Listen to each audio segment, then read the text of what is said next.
overseas murder mystery. New tonight on Our News Live at 7, the father of a murdered mother of four speaks out upon learning about his daughter's death. Some residents of Marshall Road questioning safety and police patrols after a woman is allegedly sexually assaulted during a home invasion.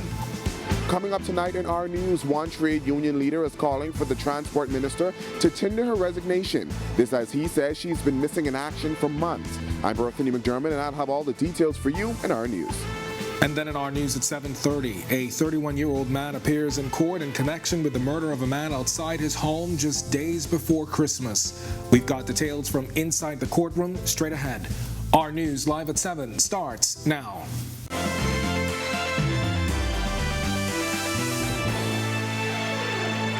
Welcome to Our News Live at 7. Thanks for joining us tonight. I'm Kendino Knowles. A violent home invasion and sexual assault in the Marshall Road area has left some in the South New Providence community shaken up. We talk to residents about the incident in just a moment, but we begin with this. A father is mourning the death of his daughter who was murdered in Florida.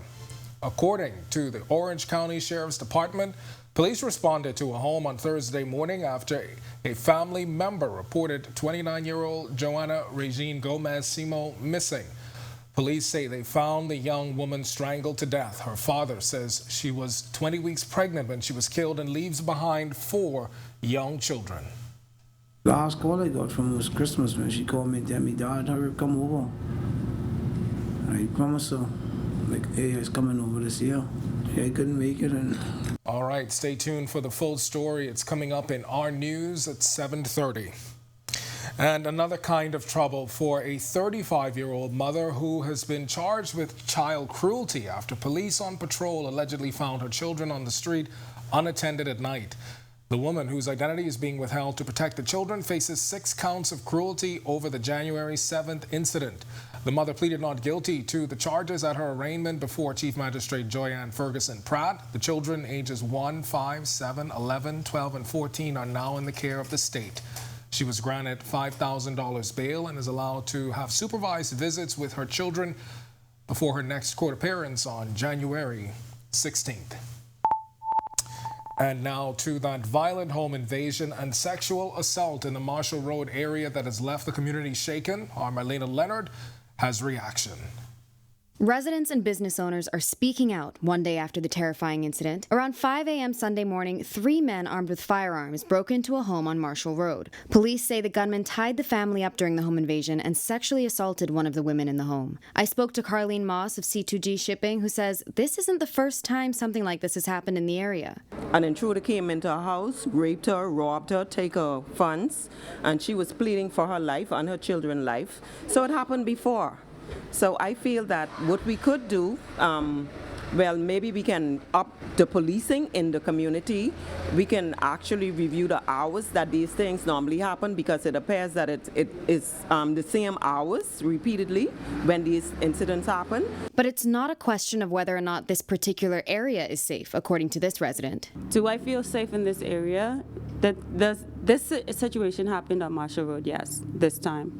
The same situation also occurred in the suburbs of the Western area last year, right? So the bigger question is, do we feel safe in the Bahamas? So to just generalize and say, do we feel safe in this area? I feel like every individual in its entirety needs to take the necessary precautions to safeguard themselves. Press Liaison Officer Chief Superintendent Chrislyn Skippings tells us officers are still on the hunt for the gunman. We make an appeal to persons within the community where the incident occurred, as well as to all Bahamians.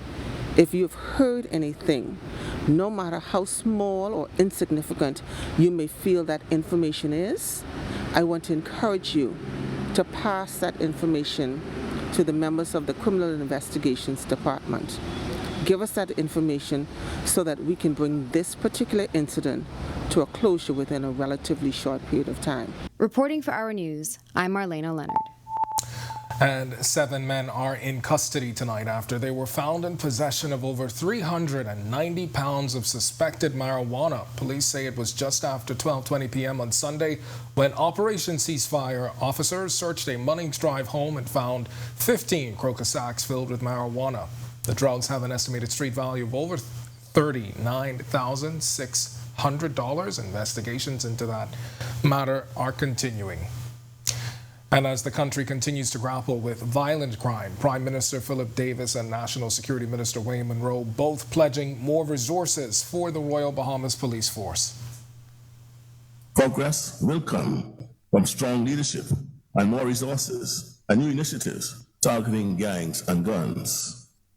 And progress will come from the collaborative multi-agency approach we've already introduced, which is directed at interrupting the cycles of violence that are tearing up our streets and communities.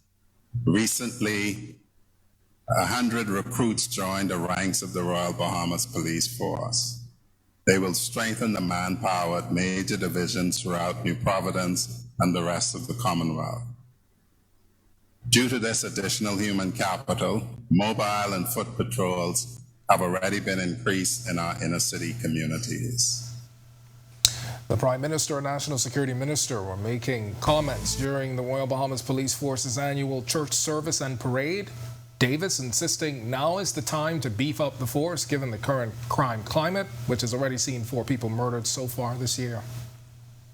The violence in our country is a tragedy, one that tears at our soul. Crime has been a very serious and chronic problem for too long. And then a succession of national crises poured gasoline on the fire. Years of trauma, dislocation, lockdowns, despair have led to the tragedies we see unfolding around us. Meanwhile, the court-appointed Joint Provisional Liquidators for FTX Digital Markets and CEO John Ray III have reached an agreement to access data after a weeks-long back and forth between both sides. In a statement, FTX said, under the cooperation agreement, the parties commence work together to share information, secure and return property to their estates, coordinate litigation against third parties, and explore strategic alternatives for maximizing stakeholder recoveries. Additionally, the parties have agreed on parameters for involving FTX Digital Markets in the Chapter 11 cases and for involving the FTX debtors in proceedings in the Bahamas. Both parties have agreed on Bahamian real estate being handled by the Joint Provisional Liquidators and overseen by the courts in both jurisdictions. The statement adding, the parties are comfortable the digital assets have been appropriately safeguarded by the Securities Commission as restructuring discussions continue. Well, it's time now for your first look at temperatures, and standing by in the Weather Center right now is meteorologist Greg Thompson. He's got the latest look. Greg, what are we seeing so far? You noticed a change in the temperatures outside? I did. Yeah. I did. I wondered what it was going to be looking like for the rest of the week, especially going into that holiday tomorrow. What are we seeing? Well, you're going to enjoy the remainder of the week. We did have a cold front. We'll show that in our satellite picture that moved through us earlier today, and it's now pushing into the central Bahamas. Nice changes expected and an even stronger cold front expected by the weekend. All right, sounds good. Currently outside our studios, though, we are experiencing that nice change in the atmosphere. 73 degrees with a few clouds outside. Your winds are out of the southwest, at 6 miles per hour, and your feels-like temperature very cool, 73 degrees. Temperatures around the Family of Islands tonight right now, it's 71 in Freeport, Marsh Harbor, Abaco, 74, 75 in Allenstown, Bimini, 75 in Great Harbor Key, as well as in Governor's Harbor. Over in Nicholstown, Andros, you are 74 at this hour. Central Bahamas, 75 in Kemps Bay. We pick up 76 in Arthurstown, Cat Island, 75 also in Cobra Townsend, Sablo, 78 in Georgetown. In Deadman's Key, you are 77. And into the southeast Bahamas, 79 in Duncantown, Ragged Island, Colonel Hill, Cricket Island, Delectable Bay, you both at 77 with some showers around. That's basically where the frontal boundary is. 77 in Abrahams Bay, that's Maguana, 78 Matthew Town in Agua, and our very good neighbors to the southeast, Turks and Caicos Islands, you are 79 at this hour. Satellite view, as I mentioned, the frontal boundary pushed into the northwest Bahamas, merged with a stationary boundary that we had parked across the central Bahamas. Both of those systems combined to trigger some showers and thunderstorms. We did have quite a bit of a downfall here in the capital earlier today. But most of that activity is now pushing into the central Bahamas. That front will continue to weaken. There's also an upper level disturbance near the southeast Bahamas that triggered a couple of showers down there. But a secondary cold front, not really much weather in it, but a reinforcing shot of cool air is expected tomorrow. So we're looking at some very nice conditions over the next several days. That's your first look at weather. Stick with us. So look at your extended forecast is still to come. Still to come in our news, missing in action. The head of the taxi cab union says his union has a list of concerns. High among them, the multiple unsuccessful attempts at reaching the Minister of Transport. Plus, that same union warning of a fallout at the airport between taxi drivers and private SUV drivers. We'll tell you why. And later, the Roots Junkanoo group is criticizing the Junkanoo judging system.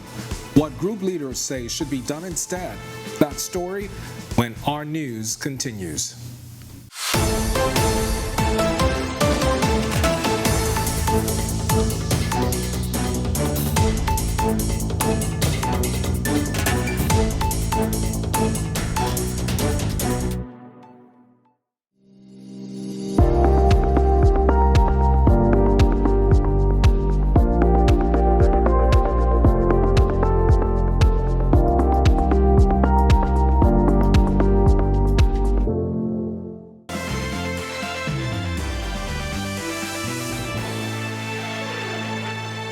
The Bahamas Taxi Cab Union is once again launching an attack against the transport minister, saying she's been missing in action for months. The union chief claiming the industry is getting worse for drivers across the country. Berthany McDermott has the details. The Bahamas Taxi Cab Union is at its wit's end and is calling for Transport Minister JoBeth Colby Davis to resign from the cabinet-appointed post. She has made basically a mess of the whole industry. So the Bahamas Taxi Cab Union is now calling for her resignation, okay, because that is the only recourse. That's Taxi Cab Union President Wesley Ferguson, who for quite some time has been decrying a number of issues. Now, adding to the list of concerns, he says, is an impending 40% increase in licensing fees for taxi cab drivers. But I've had taxi drivers who went down to road traffic, who bought new cars, went down to road traffic to license up their new cars, and there's a steep increase in what they paid from last license period to what they're paying now. How much is the increase? It's at least about 40%. Now, taxi drivers have also been pushing for a fair increase amid the rising cost of living. To that, Ferguson says they've come up with their own solution. Taxi drivers have already gone up anyway, okay, because the minister cannot stop them from going up, okay? We just wanted to give her a golden opportunity to make herself seem as if she's doing something relevant in the taxi industry. Back in July 2022, Ferguson suggested a 30% increase. At the time, the transport minister said it had to first go to cabinet. Ferguson said he's made countless attempts to contact her but was unsuccessful. However, he says the union won't be protesting, adding the prime minister should step in. To interrupt taxi drivers in this slow season, they're already suffering, and to interrupt them to take a day off to go downtown to protest and just to get more of nothing. The Prime Minister, the Honorable Philip Brave Davis, ought to have enough common decency to know when a minister is out of control. So the onus is on him, okay? Because these things have a way of getting you back at the polls. Reporting for Our News, I'm Berthany McDermott. All right, and our news reached out to the transport minister, who declined a comment.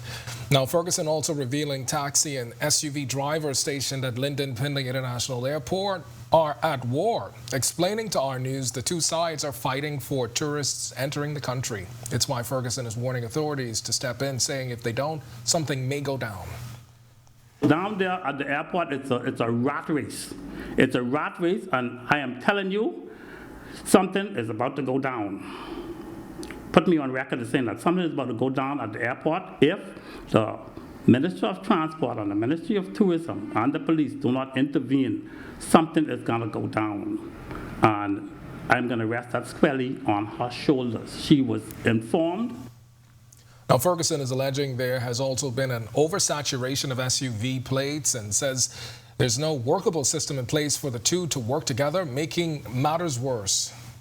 The SUV drivers are going in the airport, in the terminal, pulling the tourists out by their bags and taking it from the taxi drivers. And I could guarantee you something is going to happen soon. Roots Junkanoo Group is tonight criticizing what it calls a flawed judging system after a disappointing finish in the recent parades. Jamila Mizik has the story. Executives in the Roots Junkanoo group are suggesting the abolition of the current Junkanoo judging system in favor of what they're calling a more objective system. Chairman Wendell Guts Francis says they believe trained professionals and even some non-Bahamians are better able to judge categories like music, choreography, and art design. You know, in the Bahamas, we all have our favorite groups, and we all have our favorite individuals in terms of costuming, and so we just think it's time to have a little change in that area. It had been done in the carnival when we brought the carnival to the Bahamas.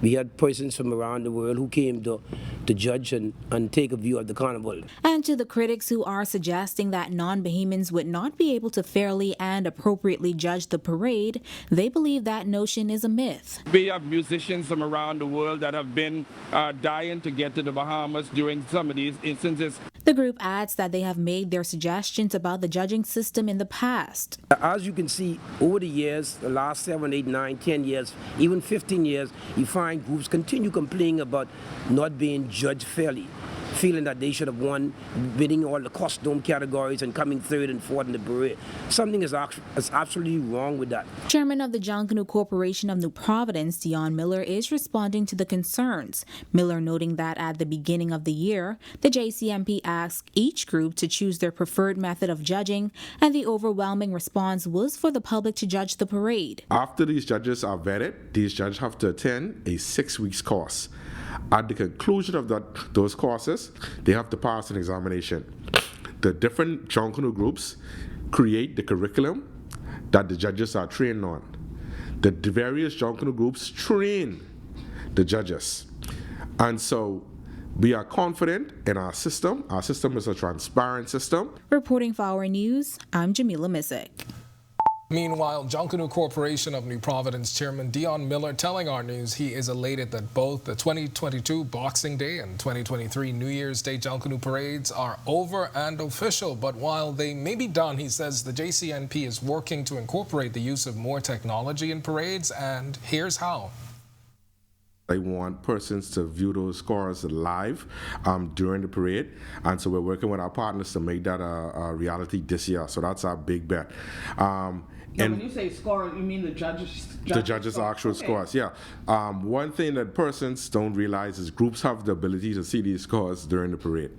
Every group has the ability to observe as the scores come in. So we want to take that public now and let the public have that also experience that where they can see these scores as they come in as the judge the parades. Now, for more on this story, be sure and stay tuned to Our News at 7:30. When Our News comes back from the break, we turn our spotlight to stories making headlines across the world as China sees long immigration lines as it enters a new COVID phase. Plus, 2 Cubans apprehended in relation to illegal landing on Sunday. We'll tell you what's next for the pair. Plus, a retired Supreme Court justice passes away. The details when Our News returns.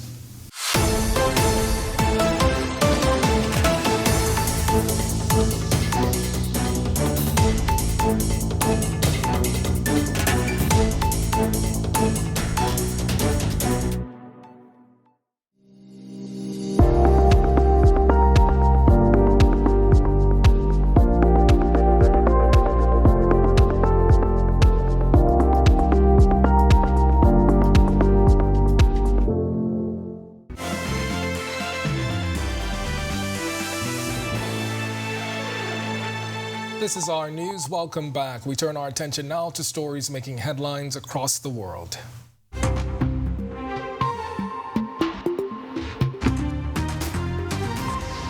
day after China dropped pandemic border controls and the latest easing of COVID curbs, long lines formed outside an immigration office in Beijing on Monday. This as a resurgence of the COVID virus threatens its 1.4 billion population. Residents are applying for passports to travel abroad as patients awaiting treatment lie in corridors at hospitals struggling with rising infections. China says it opposes discriminatory entry restrictions a few countries have imposed on Chinese travelers, as the World Health Organization has called on authorities to share more data. Following an epic 15-ballot election to become House Speaker, Republican Kevin McCarthy now faces his next big test in governing with a slim majority. Analysts say passing a rules package to govern the House will be an uphill battle for McCarthy, who had to make concessions to a small group of hardline Republicans who refused to support his accession until he agreed to meet their demands. Prince Harry says his mother Diana, Princess Diana, would have been heartbroken about the conflict between him and his brother Prince William. In his first in a series of interviews, Harry told Good Morning America their mother would have been saddened at the arguments, which he says were fueled by briefings to a divisive British press. Prince Harry saying there has to be accountability before there can be any reconciliation, ruling out a return to the UK as a working royal. I don't think my father or brother will read the book. I really hope they do, but I don't think they will.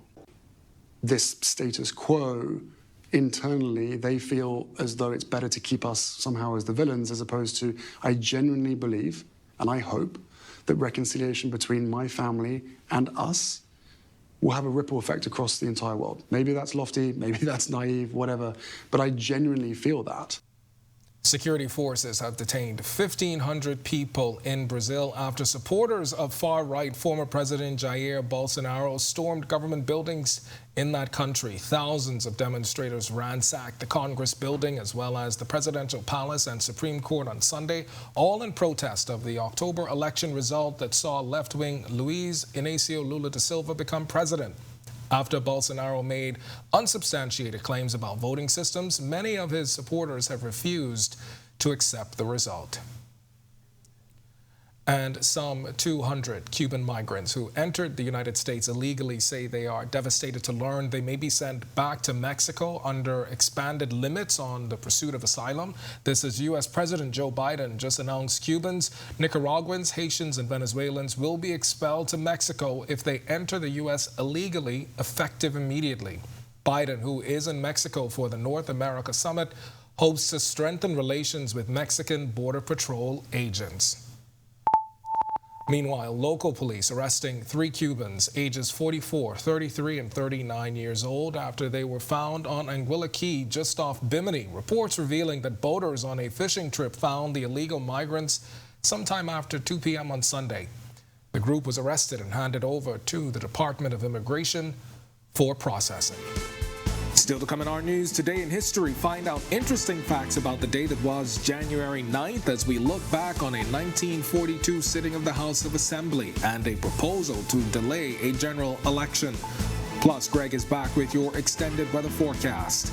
And then in our news at 7:30, the Free National Movement questions the hire of a U.S.-based firm to handle government's public relations surrounding FTX. We dig a little deeper when our news continues.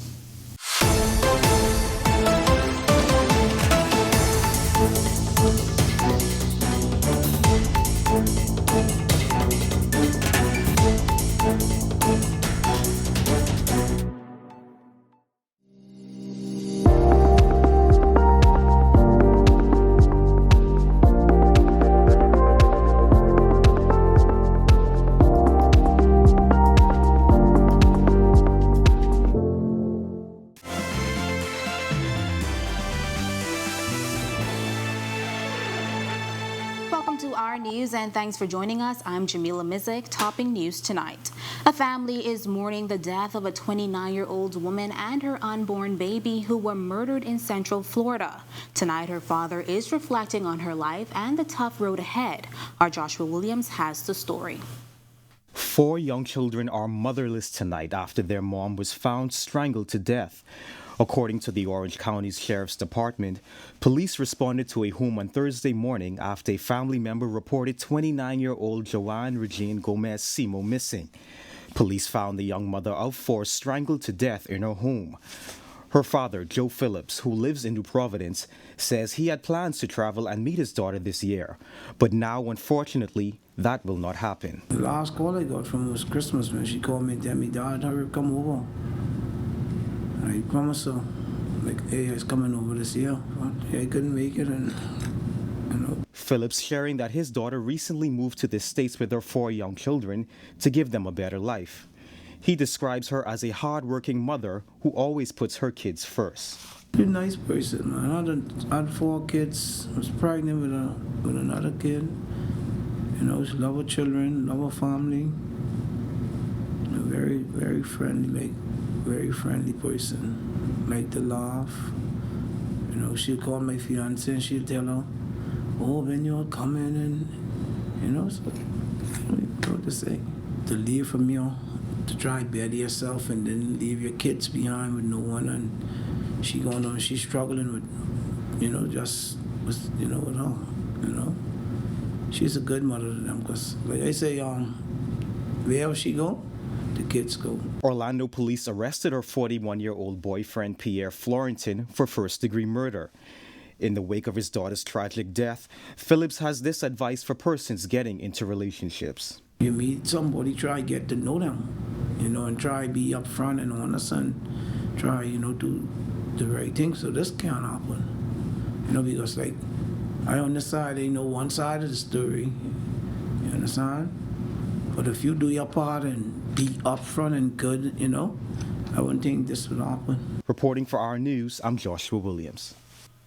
A 31-year-old man is facing a murder charge after being accused of killing a man outside his home last month. Prosecutors say Kirkland Bullard fatally shot Diamado DeVoe at his home on 8th Street on December 22, 2022. According to police, DeVoe was on his porch with his family when 2 men emerged from a white car and shot him multiple times. DeVoe died at the scene. Bullard was not required to enter a plea to the murder charge when he appeared before Chief Magistrate Joyanne Ferguson Pratt. Bail was denied and Bullard returns to court on April 4th to receive a voluntary bill of indictment. Meanwhile, police are investigating a shooting which left a 69-year-old woman nursing gunshot wounds. Reports revealed that around 8:30 on Sunday, police were alerted to gunshots in the Rosconna area by ShotSpotter technology. When police reached the scene, they saw the victim was standing in the area of a business. She told police she heard gunshots and found that she was shot to the leg. The victim was taken to hospital in a private vehicle. 8 men were arrested by officers from the Electronic Monitoring Unit between January 2nd and January 8th for breach of their bail conditions. The men are presently on bail for various offenses, including murder and shop breaking, and range in age from 17 to 39. And around 5 a.m. Sunday morning, 3 men armed with firearms broke into a home on Marshall Road. The family was tied up, robbed, and 1 member was sexually assaulted. But beyond making sure all windows and doors are locked, what can you do to best safeguard yourself in the event your family is targeted? Press Liaison Officer Chief Superintendent Kristen Skippings offers these tips. Also want to encourage residents to probably consider getting a pry-proof mechanism. This is a thin metal that goes over the locks of your door, and it makes it hard for criminals to actually pry your door open. I also want to encourage residents to consider getting latches for the interior of their doors. Also consider probably putting a steel panel at the bottom of your door, which would minimize persons being able to actually push your doors in. Skippings also advises people to join their neighborhood watch groups, and for those groups to place CCTVs at all entrances and exit points of their communities. She also noted that having a family plan is key. You should always have a plan of action. I'm not going to say nationally what your plan of action should be, because certainly the criminals are watching. But as a family, I want you to sit down and discuss. Should this particular incident happen, how are we as a family going to respond? You need to sit down and discuss that with your husband and your family, not just for whether it's a home invasion, but even to have a fire safety plan. In the event something happens, how are you and your family going to be able to escape unharmed? Clear skies outside the Our News studios tonight after a downpour in the capital earlier today. Meteorologist Greg Thompson is in the Weather Center with the latest. Good evening, Greg. It's great to see you. Yeah, thanks, Jamila. Good to see you too. Of course, yeah, that downpour you mentioned, that was courtesy of a frontal boundary that pushed through our area. It's now in the central Bahamas, but yeah, we are going to see some very nice conditions over the next couple of days before we do see a stronger front by the weekend. 73 degrees outside our studios right now with a few clouds. Your winds are out of the west at 7 miles per hour. And your feels like temperature a very cool 73. Satellite view and radar composite. Frontal boundary, as I mentioned, that pushed into the capital earlier today is now into the central Bahamas. Showers and thunderstorms associated with that frontal boundary have now weakened. We could see 1 or 2 more showers across the central Bahamas. There is a secondary front that is moisture starved, really. Basically, not much clouds associated with it, but it's going to reinforce that cool air mass that's going to be spreading across us. So we're looking at some very nice conditions tonight, tomorrow, even into Friday before we do see a more significant frontal boundary. That's a quick check on weather. Stick with us. So look at your extended forecast today. Still to come on Our News, police are getting set to do more in the fight against domestic violence with the introduction of a new unit. The National Security Minister reveals new detail. And members of the Free National Movement are questioning the hiring of a U.S.-based law firm to help the Bahamas government's public relations following the collapse of FTX. And later, our Sasha Lightbourne takes a closer look at the execution of the most recent Junkanoo parades and what Junkanoo officials say can be done better. That's coming up when Our News returns.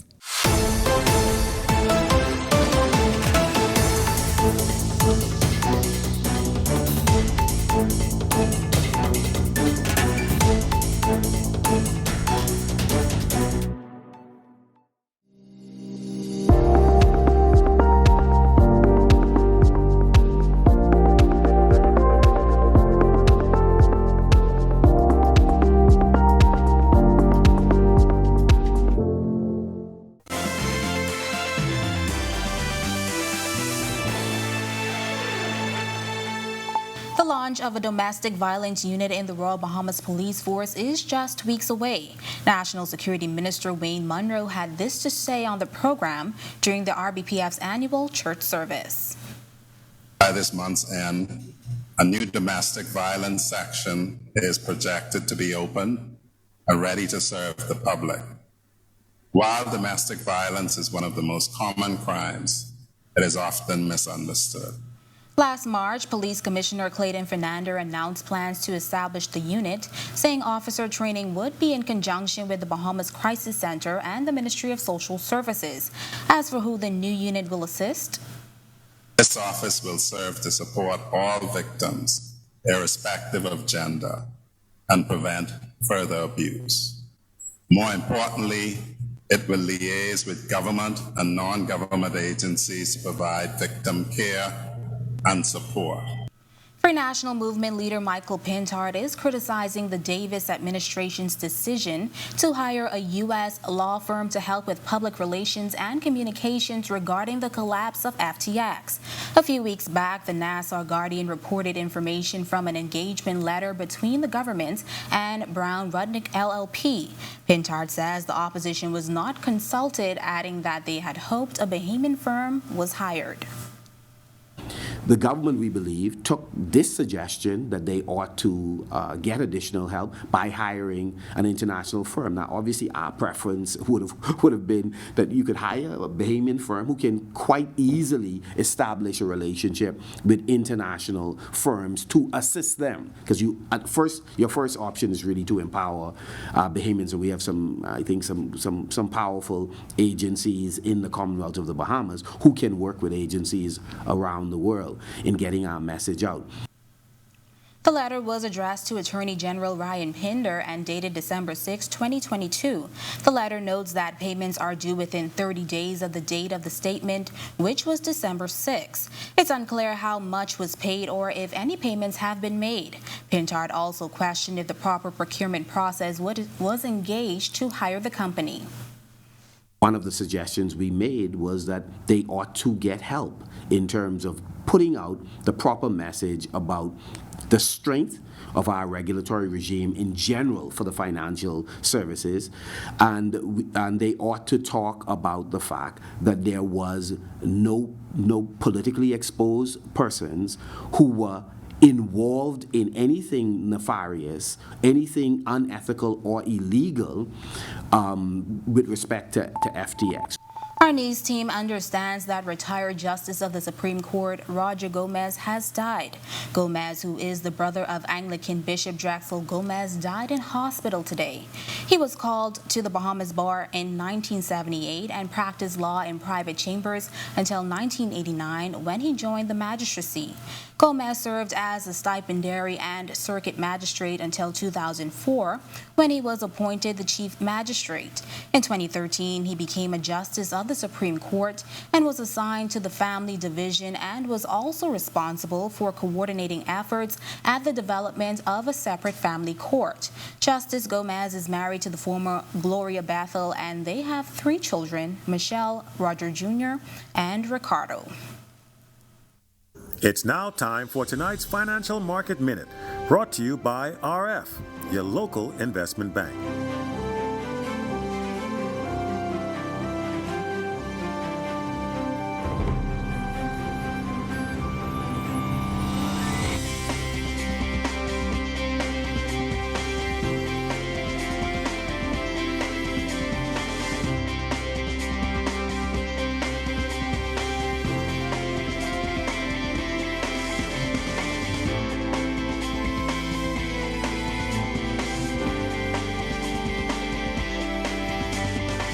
This has been your Financial Market Minute. To explore the best performing mutual funds in the Bahamas, visit our website at www.rfgroup.com. When our news comes back from the break, the chairman of the Junkanoo Corporation says more technology is needed. We'll tell you what that means coming up. This blue-chip baseball prospect is primed to make a major league comeback. The Rebels keep rolling, and local volleyball. Stay with us for our sports. But first, the Roots Junkanoo Group is calling for the current Junkanoo judging system to be abolished. We have the details when our news returns.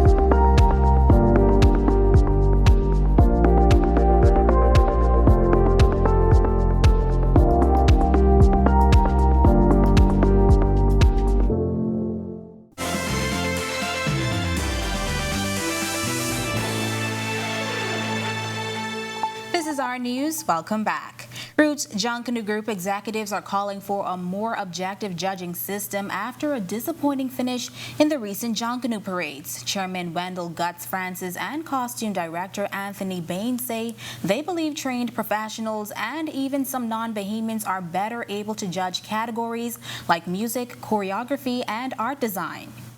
Well, in the Bahamas, we all have our favorite groups, and we all have our favorite individuals in terms of costuming, and so we just think it's time to have a little change in that area. It had been done in the carnival. When we brought the carnival to the Bahamas, we had persons from around the world who came to judge and take a view of the carnival. It would not hurt to give it a try. Chairman of the Junkanoo Corporation of New Providence, Dion Miller, responding to the concerns. Miller noting that at the beginning of the year, the JCNP asks each group to choose their preferred method of judging, and the overwhelming response was for the public to judge the parade. After these judges are vetted, these judges have to attend a 6-week course. At the conclusion of those courses, they have to pass an examination. The different Junkanoo groups create the curriculum that the judges are trained on. The various Junkanoo groups train the judges. And so we are confident in our system. Our system is a transparent system, but as in any system, what you put in to a system is what you get out. The system has mechanisms in place to detect fraud or any person doing what they should not be doing. Now that both Junkanoo parades are over, what's next? We put that very question to the chairman of the Junkanoo Corporation of New Providence. Our Sasha Lightbourne has that story. The anticipation surrounding the 2022 Boxing Day and 2023 New Year's Day Junkanoo parades was high, and once Junkanooers hit bay for the first time since the onset of the COVID pandemic, they did not disappoint. But the parades were not without its own set of hiccups and challenges. Despite the challenges, residents were just happy to have the return of Junkanoo. Junkanoo Corporation of New Providence Chairman Dion Miller shares what he hopes will be the biggest improvement. Things we want to continue to drive towards introducing technology to the parade. So one of the big bets that I want to accomplish this year is I want persons to view those scores live during the parade. And so we're working with our partners to make that a reality this year. And what happens now that the season is officially over? So in April, we will have the conversation with our groups to see which groups will be registering for the upcoming parades. So when we start that in April, we do a comprehensive look at the years past, look at all the recommendations, and then begin the planning process. So we look at the judging system, we look at the parade routes, we look at the parade times, the size of groups, the whole gambit, and then we will poll every groups on the direction of which we should do. We anticipate that between April and June, all of those discussions will be held, and as you enter July, August, they will be finalized, and then we will have a written set of rules which will govern the parades for the 2023-2024 season. As for what the public can expect for the country's 50th anniversary Independence Rush, we've all commenced planning for an Independence Junkanoo parade. I won't state what exactly that will look, other than to say that it's going to be grand. We're celebrating 50, and so the same excitement, the same financial commitment and organizing that you would see in a Boxing Day and New Year's Day parade will be placed into an Independence parade. Reporting for Our News, I'm Sasha Lightborn. All right, thanks, Sasha. A top baseball prospect is set to return to the diamond. Coach Yo and the Rebels win again, and some local volleyball action. Tage Adderley is back for Our Sports. Hello, Jamila. Good evening and welcome to Our Sports. I'm Tage Adderley. Christian Robinson was one of baseball's top prospects before being sidelined. He's primed to make his return this season. Coach Yolette McPhee-McEwen and her Ole Miss Rebels win their 8th straight, and some local volleyball action. Let's check it out.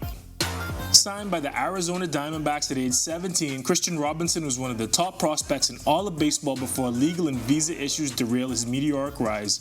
With all that behind him, this 5'2" phenom is poised to make a return to baseball this year at age 22. He displayed a special combination of hitting power, speed, and outfield range when he last played in 2019. Look for him to pick right back up where he left off in the minors this year, and hopefully in the big leagues really soon. Yolette McPhee-McEwen and her Ole Miss Rebels continued their winning ways. The Rebels beat the Texas A&M Aggies 57-38 on Sunday. The Rebels played their trademark smothering defense, holding the Aggies to 34% shooting from the field and a stingy 1 of 13 from the three-point line. And finally, in local volleyball action, the Warhawks beat the Defenders in 5 sets. The Warhawks lost the first 2 sets 25-18 and 25-22 respectively before rallying to take the last 3 25-23, 33-31, and 15-11. And that's your look at sports. I'm Tage Adderley. Have an amazing Majority Rule holiday. If you're planning on enjoying the Majority Rule festivities tomorrow, you may want to stick around for your extended weather forecast. That's coming up on the other side of this break.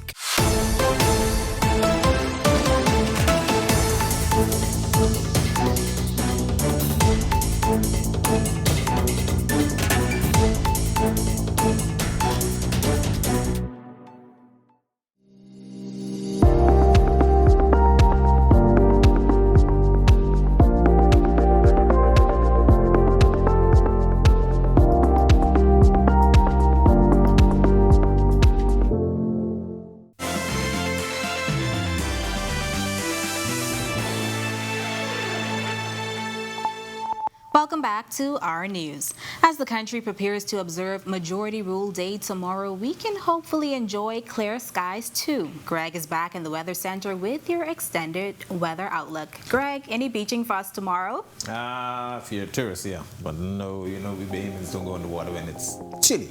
Relatively speaking, though, the temperatures are going to be in the 70s. And of course, we're going to have a lot of sunshine, so very nice day for Majority Rule tomorrow. And we expect conditions to last until Friday. There's a more significant front that's going to come, and I'm going to tell you about that in a short while. But yeah, we did have a frontal boundary move through us earlier today. It's now into the central Bahamas. Isolated showers and thunderstorms along the boundary is now pushing into the central Bahamas. But most of the activity is out in the open Atlantic. We have a reinforcing front. We call it basically a dry front. It's going to be coming through later on tonight and into tomorrow. That will reinforce our temperatures over the next several days. So we're looking at some very nice conditions. Temperatures, as I mentioned, staying in the 70s during the day and 60s at night. And then, of course, we will be watching a more significant frontal boundary getting in here by Friday, and that's going to make our temperatures dip. Future forecast showing that boundary pushing into the central Bahamas, isolated showers and thunderstorms, as I mentioned. With that, most of the activity has waned, and we will continue to see drier conditions over the next several days. And that frontal boundary expected on Friday will make our temperatures drop into the 70s, low 70s, and upper 60s, especially for Grand Bahama and the Northern Islands. If you're doing any boating tonight to tomorrow, nice out there. Winds will be north to northeast, 10 to 15 knots, falling light and rebel at times. Seas running 2 to 4 feet over the ocean. Your high tide will be at 9:31 tonight. Here's a look now at your national forecast.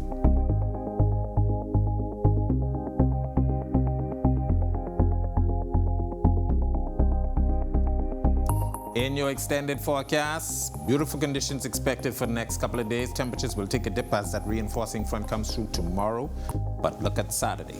That strong cold front will be coming in. Temperatures near the 70-degree mark, and those nighttime temperatures will be in the upper 50s. So, yeah, we're going to see a very nice week upcoming. Back to you, Jamila.